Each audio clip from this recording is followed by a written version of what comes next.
The Bubonic Plague. We'll do a quick overview. The diffusion of crops and pathogens, including epidemic diseases like the bubonic plague, often occur along trading routes. So trade routes spread disease. The bubonic plague was named the Black Death by later historians, and it was caused by Yersinia pestis bacteria, which lived in rodent populations and was spread by fleas. They would bite the rat and then spread it to a person, bite the person. So the fleas would spread it from rat to person. Once the plague transferred to animals that were in close contact with humans and to humans themselves, it began to spread along established trading routes. It's difficult to measure the exact human cost of the plague due to limited records. Most historians think that the plague killed somewhere between 50 and 60% of Europe's population between 1347 and 1351. 60% of everyone in Europe dies within 4 years.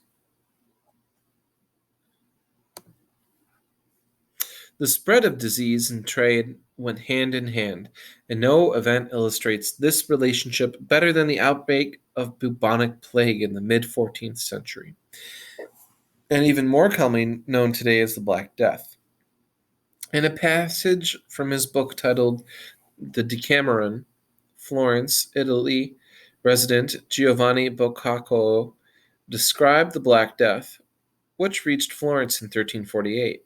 He said, "It first betrayed itself by the emergence of certain tumors in the groin and armpits, some of which grew as large as common apples, others as an egg, some more, some less.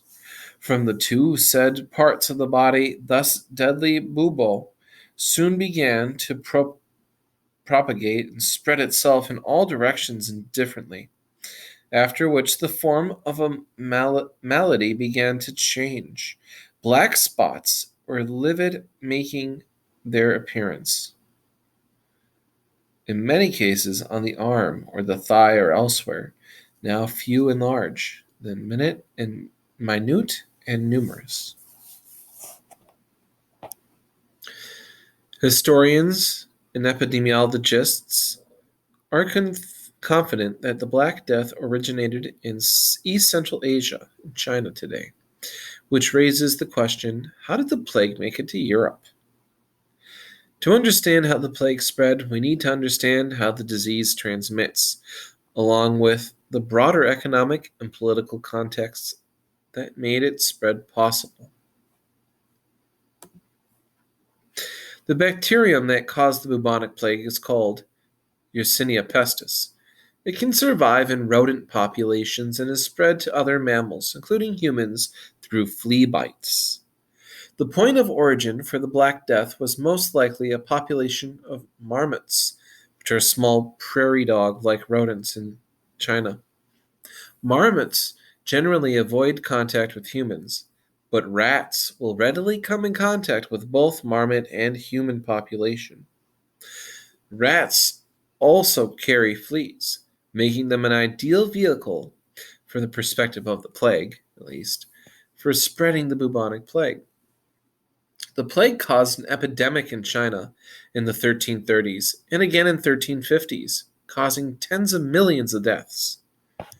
The 1330s outbreak also spread west across Central Asia through trade using the Silk Road.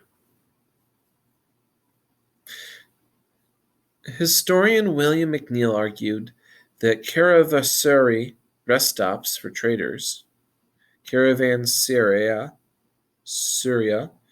or rest stops for traders, facilitated the spread of disease as traders and animals interacted in close quarters. The picture here is one of those caravanserai where the plague usually spread.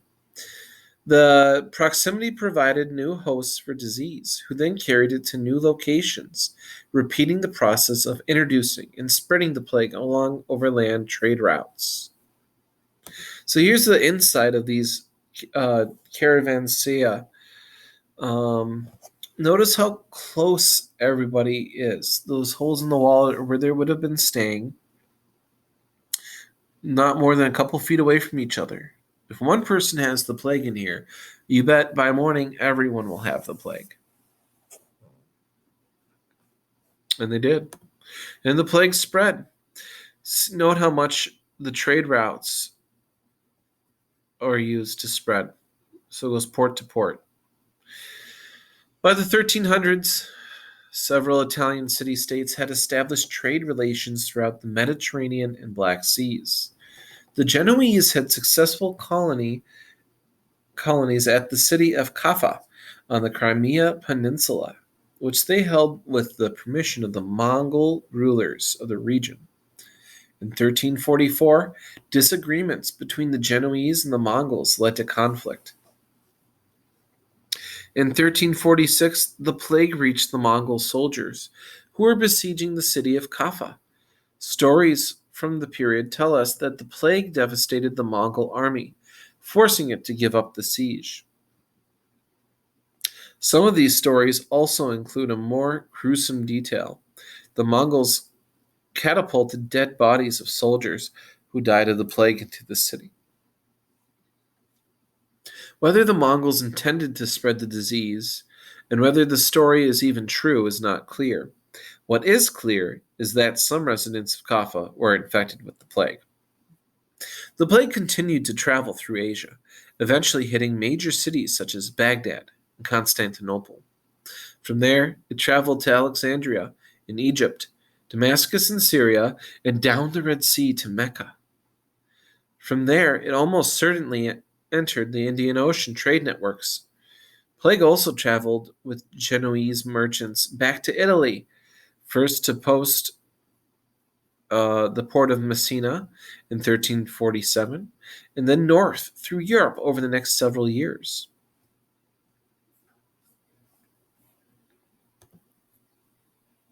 You can see here the darker orange is Italy, Genoa, right here, where the plague was first introduced. And then year by year, you can see it spread, grow more and more, all the way. No spot was spared, really.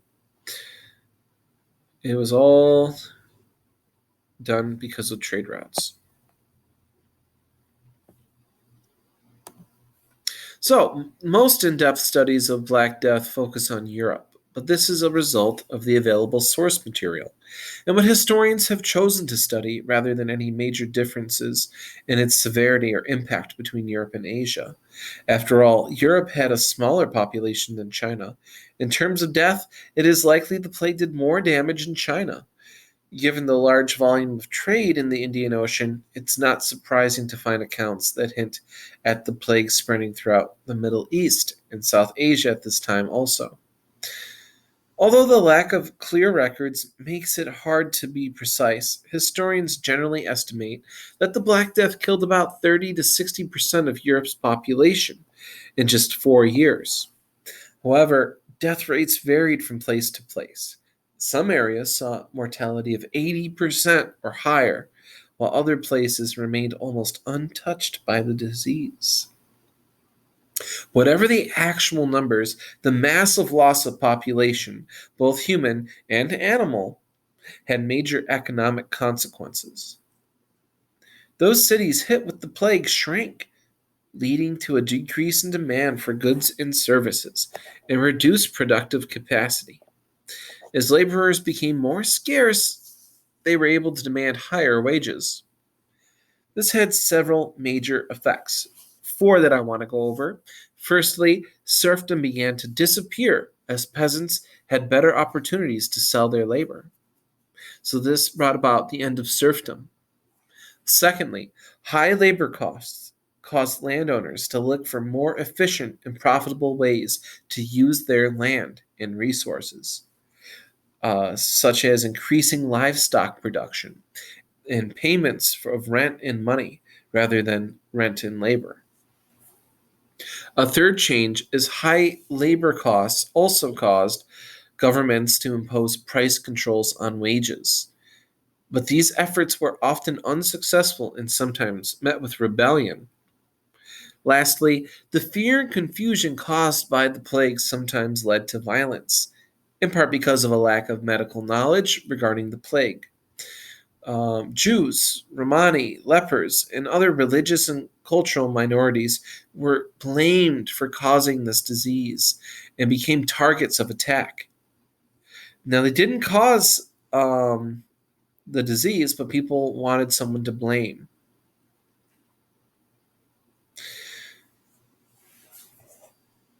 Conclusion.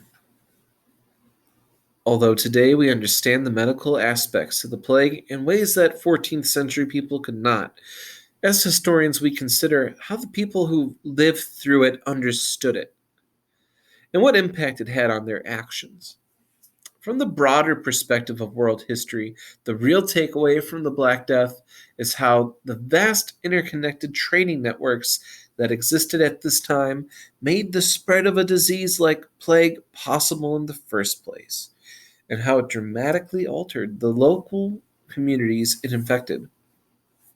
The expansion of trade brought many benefits, increasing access to material goods and technology, as well as spreading knowledge. However, the plague illustrates how increased cross cultural contact along denser trade networks increased the potential damage that could be caused by disease.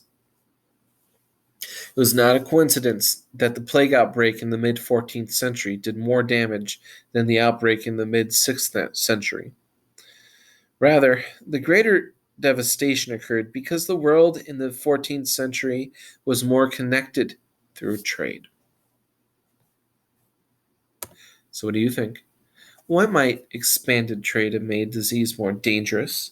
How did the plague disrupt economic and social activity? And why is it important to consider what medical knowledge of the plague people in the 14th century had when we try to understand their response to it?